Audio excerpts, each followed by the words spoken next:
Welcome everyone to Mets baseball recap for May 5th, Cinco de Mayo.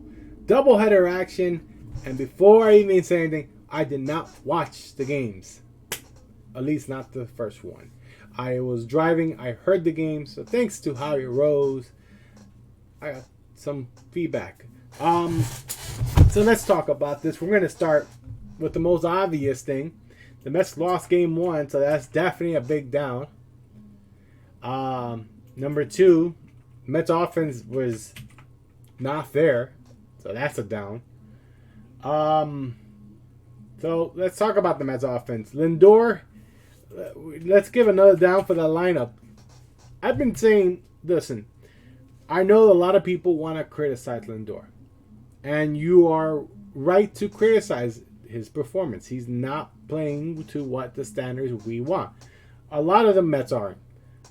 Yes, he is the one making the most money, but there are things that baseball teams do when players start slumping.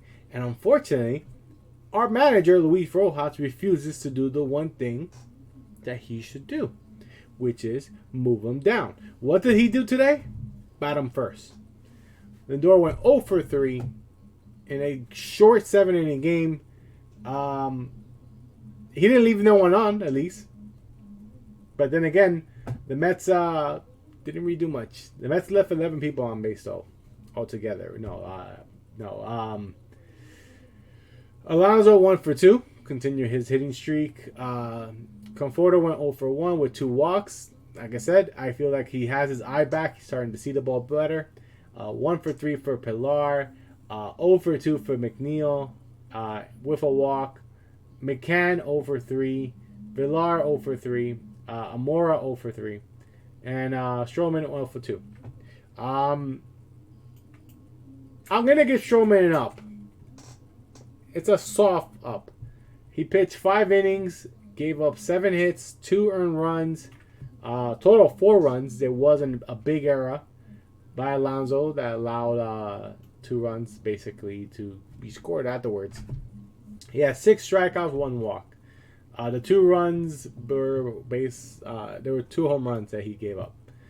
So that was game 1.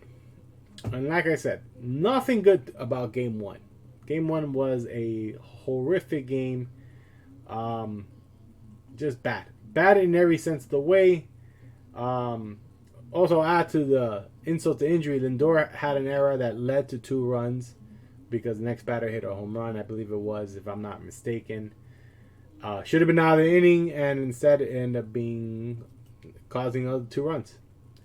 Not that it would matter. The Mets only scored 1 run. So, but again, Lindor needs to be sat down, or at the very least, move to the bottom of the lineup. You did it with Conforto, and then you start moving him up right away. Keep them down there. Sometimes they need it. Sometimes they need to stay down there. But let's jump to game 2. Game 2, we have a different story. Game 2, we're going to start with a positive because the Mets won. They split the doubleheader, so the Mets won 7-2. Much better offensive-wise from the Mets. And this is mainly the backup players that did all the work, all the heavy lifting. Alonso did lose his hitting streak. He went over 2 with a walk. It happens. McNeil went 1 for 4. Conforto went 0 for 2 with 2 walks. Smith, happy to see Smith getting 2 hits, 2 for 4. Pilar 2 for 4 with a big home run. No, Villar. Sorry, I get confused. Villar and Pilar.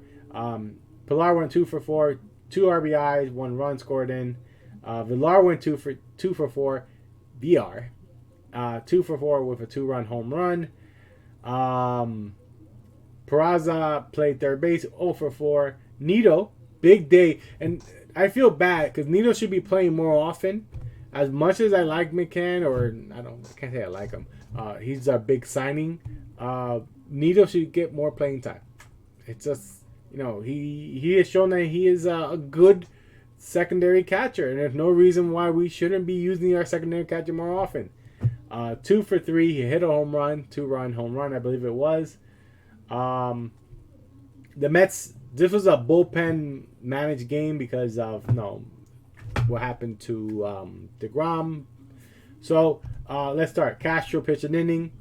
Yamamoto pitched 2 2/3.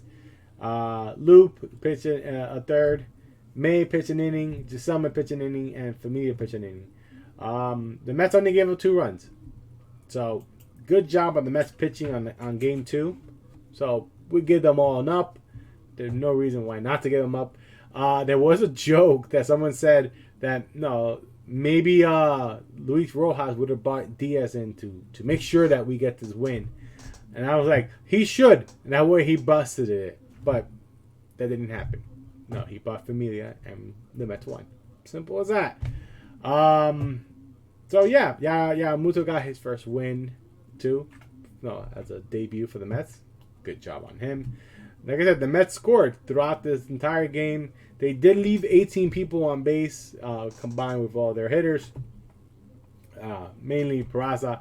And Lindor was out of the lineup, so we're going to give a big up for that one. Lindor was not in today's lineup for the nightcap, and good. He shouldn't. No, he needs a day off. He needed to be shown that you're not producing, you're not going to be in the lineup. Don't care how much you make. At the end of the day, we need to win games, and you will be back here tomorrow. He'll be back in Atlanta for sure. But the honest truth is, his hitting is horrendous, and his defense was bad in the first game. So, yeah, good on Luis Rojas to finally take him out. So we'll see how tomorrow's game works. The Mets tomorrow's game, I believe it is at 1:15. So I'll have a Mets baseball recap for that game as soon as that game is over, and I'll be able to catch that game because I'll be back home working from home, which today I was on the road, so I listened to most of the game. Well, guys, let me know what you guys thought of today's split. I thought today was a story of 2 different games being played. First game was just more of what the Mets have been doing. And the second game was a game that was a little more refreshing especially because the Mets score runs. When the Mets score, things are more fun. It's simple as that. But, we'll see how the series caps off tomorrow. And like I said, right now, Mets are 1 game under 500, 12-13 for the season. I'll be at Friday's game, so hopefully they'll get a win there too. But hopefully they win tomorrow. I'm focused on tomorrow, not overlooking tomorrow first. Well, guys, let me know what you guys thought of the doubleheader. And, let's go Mets. And like this video, share it. And I'll be doing more videos. Bye!